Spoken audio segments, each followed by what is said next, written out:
Assalamualaikum warahmatullahi wabarakatuh. Halo sahabat desa sekalian, jumpa kembali dengan saya di channel Peduli Desa 87. Nah teman-teman sekalian, khususnya teman-teman BPD dan juga perangkat desa di seluruh tanah air, kali ini sudah memasuki bulan Agustus 2022. Biasanya untuk BPD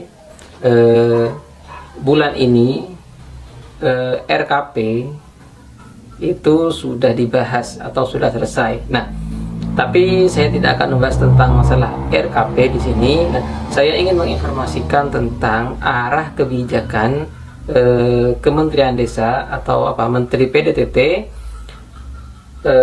tentang penggunaan dana desa di tahun 2022 mendatang.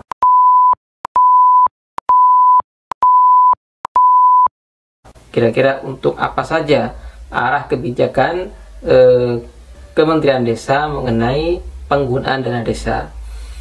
Untuk diketahui saja bahwa penggunaan dana desa, arah kebijakannya di tahun 2023 mendatang itu tidak jauh berbeda dengan arah kebijakan penggunaan dana desa di tahun ini.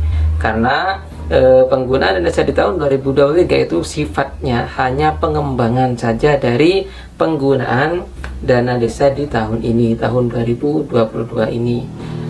Yang jelas akan ada beberapa program yang sama antara tahun ini dengan tahun depan. Jadi bisa saja jika di tahun ini belum optimal, mungkin bisa dioptimalkan di tahun mendatang tentang salah satu program yang sama tersebut. Nah, apa sajakah itu? Saya kebetulan iseng-iseng mencari informasi mengenai pelaksanaan Pilkades atau sebagai apa, karena saya sebagai PPD, jadi saya mencari tahu tentang anggaran untuk panitia Pilkades. Tapi dalam website ciptadesa.com saya menemukan tentang arah kebijakan dana desa di tahun 2023. Nah, karena itu saya rasa ini sangat penting untuk diinformasikan kepada teman-teman sekalian, khususnya BPD di seluruh tanah air, tentang apa saja kebijakan-kebijakan penggunaan dana desa di tahun depan, sehingga ini bisa menjadi menjadi pedoman kita BPD dan juga perangkat desa dalam menyusun RKP desa untuk tahun depan, untuk rencana pembangunan desa di tahun 2023 mendatang. Langsung saja, berikut akan saya bacakan, akan saya informasikan 10 item yang menjadi arah kebijakan Kementerian Desa di tahun 2023 mendatang. Dan 10 item ini bisa saja nanti direvisi di akhir tahun, atau bisa ada penambahan dari Kementerian Desa. Itu sifatnya situasional, tergantung kondisional ya. Yang pertama itu penggunaan dana desa itu sudah jelas, yaitu untuk operasional perangkat desa. Setiap tahunnya memang ada sebagian dana yang memang dikhususkan untuk operasional pemerintah desa, dan ini merupakan bukan program baru, melainkan hanya meneruskan dari program-program yang tahun-tahun sebelumnya. Jadi sifatnya sama lah program ini dengan tahun mendatang itu sama. Arah kebijakan yang kedua berkaitan dengan stunting, yaitu dana desa untuk penanganan stunting dan penurunan stunting. Stunting itu berkaitan dengan ibu hamil dan balita. Stunting itu berkaitan dengan pencegahan, salah satunya ya, pencegahan gizi buruk, di mana gizi buruk dapat mempengaruhi pertumbuhan balita yang seharusnya tumbuh normal menjadi kerdil misalnya. Nah, itu disebut stunting. Jadi untuk sudah beberapa tahun ini pemerintah memang menggelontorkan dana untuk secara khusus untuk kegiatan penurunan angka stunting ini, dan ini masih berlanjut hingga tahun 2023 mendatang. Yang nomor 3 itu untuk dana desa digunakan untuk penyertaan modal BUMDes ataupun BUMDesa bersama. Jadi jika teman-teman sekalian di desa Anda ingin ada BUMDesnya dan ingin mengembangkan BUMDes ataupun ingin membentuk BUMDes, maka bisa menggunakan dana desa untuk penyertaan modalnya, baik digunakan BUMDes sendiri ataupun BUMDes bersama. Yang keempat, arah kebijakan dana desa di tahun 2023 itu adalah untuk pengentasan kemiskinan ekstrim. Nah, seperti apa pengertian kemiskinan ekstrim ini? Ya, semua orang yang masuk dalam kategori miskin, sangat miskin sekali, yang setiap harinya bahkan rumahnya tidak layak untuk huni dan juga tidak bisa menyambung hidup misalnya, itu adalah ekstrim kemiskinan yang sangat ekstrim. Ini menjadi prioritas penggunaan dana desa di tahun 2023 mendatang.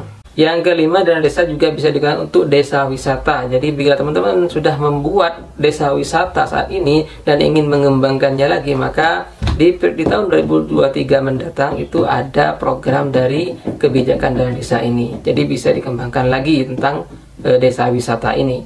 Yang keenam, untuk ketahanan pangan nabati dan hewani. Yang ketujuh, untuk konsolidasi dan perbaikan SDG desa. Yang kedelapan, dana desa untuk 2023 itu bisa digunakan untuk program kesehatan, tepatnya untuk perluasan akses layanan kesehatan di desa. Jadi bisa memanfaatkan dana desa. Yang kesembilan, dana desa itu untuk dalam tahun 2023 mendatang itu bisa digunakan untuk penciptaan desa inklusif atau penyertaan masyarakat secara menyeluruh dalam semua kegiatan. Jadi bisa dianggarkan dari dana desa. Dan yang terakhir, yang ke-10, dana desa masih bisa digunakan untuk mitigasi dan pencegahan atau sifatnya untuk bencana alam maupun bencana non alam. Jadi jika di tempat teman-teman sekalian ada potensi terjadinya bencana alam, maka bisa dianggarkan dari dana desa ini, baik bencana alam maupun bencana non alam, bencana yang sifatnya bukan bencana alam melainkan bencana seperti kebakaran misalnya, dan lain sebagainya.